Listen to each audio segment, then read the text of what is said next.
సిద్దిపేట జిల్లా ధూల్మిట్ట మండలం రేడియోనాయక్ తండాలోని government DNT పాఠశాలలో 10వ తరగతి వరకు దాదాపు 40 మంది విద్యార్థులు చదువుకుంటున్నారు. పాఠశాలలో పీటీగా విధులు నిర్వహించే బ్రహ్మం ఉపాధ్యాయుడిని డిప్యూటేషన్ పై బదిలీ చేయడంతో విద్యార్థులకు ఇబ్బంది కలుగుతుందని విద్యార్థుల తల్లిదండ్రులు ఆవేదన వ్యక్తం చేస్తున్నారు. డిప్యూటేషన్ పై పంపించిన బ్రహ్మం సార్ని వెంటనే డిప్యూటేషన్ రద్దు చేయాలని విద్యార్థుల తల్లిదండ్రులు కోరుతున్నారు.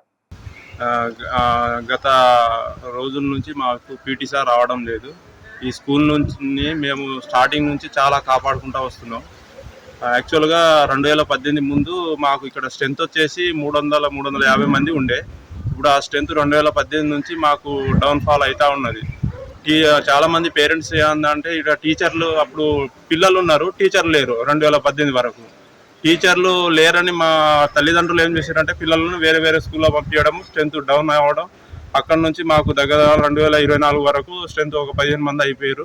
అదే టైంలో డిఎస్సి రిక్రూట్మెంట్లో చాలామంది టీచర్లు వచ్చారు, మంచి మంచి ఎక్స్పీరియన్స్ ఉన్న వాళ్ళు వచ్చారు. దాంతో ఇక మేము మెల్లమెల్లగా పేరెంట్స్ డోర్ టు డోర్ వెళ్ళి పిల్లల్ని ఇక్కడ పంపించాలి, ప్రైవేట్లో పంపించద్దు. ఇక్కడ గవర్నమెంట్ స్కూల్ మంచి స్కూలు, టీచర్ల గురించి అవగాహన, మంచి టీచర్లు, వాళ్ళ టాలెంట్ ఏంటిది, వాళ్ళ మంచి పేరెంట్స్ చెప్పడము, స్కూల్ గొప్పదనం గురించి చెప్పడం. దానివల్ల చాలామంది తల్లిదండ్రులు మా మీద భరోసాతోని ప్రైవేట్లో పంపించకుండా ఈ స్కూల్లో పంపించడం వల్ల ఆ స్ట్రెంత్ దగ్గర 40 వరకు పెరిగిపోయింది.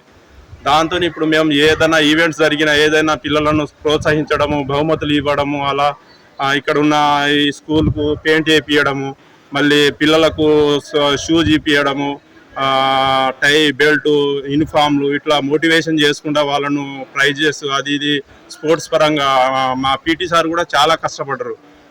మార్నింగ్ 7 o'clock వస్తాడు. వీడికి వచ్చి పిల్లలకు యోగా నేర్పించడము, కొంచెం మంచి వాళ్ళకు కూడా హెల్త్ పరంగా ఎక్సర్సైజ్లు అవి ఇవి చేయించడం. మీద ఎక్కడ చూడలే ఇలాంటి పీటీ సార్ని ఇలా చేయడం. దానివల్ల పిల్లలు కూడా ఇంట్రెస్ట్తో రావడము, వాళ్ళ హెల్త్ కూడా మంచిగా సహకరించడం, మైండ్ కూడా చురుగ్గా పనిచేయడం. దానివల్ల వాళ్ళు స్టడీ పరంగా ముందుకు రావడం, దాన్ని చూసి వేరే పేరెంట్స్ కూడా ఇక్కడ పంపించడం, స్ట్రెంత్ పెరిగి దాన్ని ఇప్పుడు మెల్లమెల్ల మా స్కూల్ కొంచెం డెవలప్ అయ్యే టైంలోనే పీటీ సార్ను మళ్ళీ వేరే స్కూల్కు మార్చడం వల్ల మా పీటీ సారు హరిబ్రహ్మం గారిని వేరే స్కూల్లో పంపించడం వల్ల పిల్లలు కూడా చాలా డిసప్పాయింట్ అయ్యి మా దగ్గరికి కూడా వచ్చి వాళ్ళు బాధపడడం, వాళ్ళ తల్లిదండ్రులుగా మీద భరోసాతో మేము అడిగి పంపిస్తే టీచర్లు మరి అట్లా వెళ్ళిపోయారు అది అనేసరికి మేము కూడా నిన్న కలెక్టర్ గారికి, డిఓ గారికి కూడా లెటర్ ఇచ్చాము.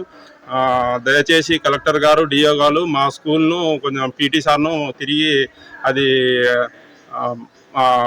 క్యాన్సిల్ చేసి తిరిగి మా స్కూల్ పంపించగలరని కోరుచున్నాం.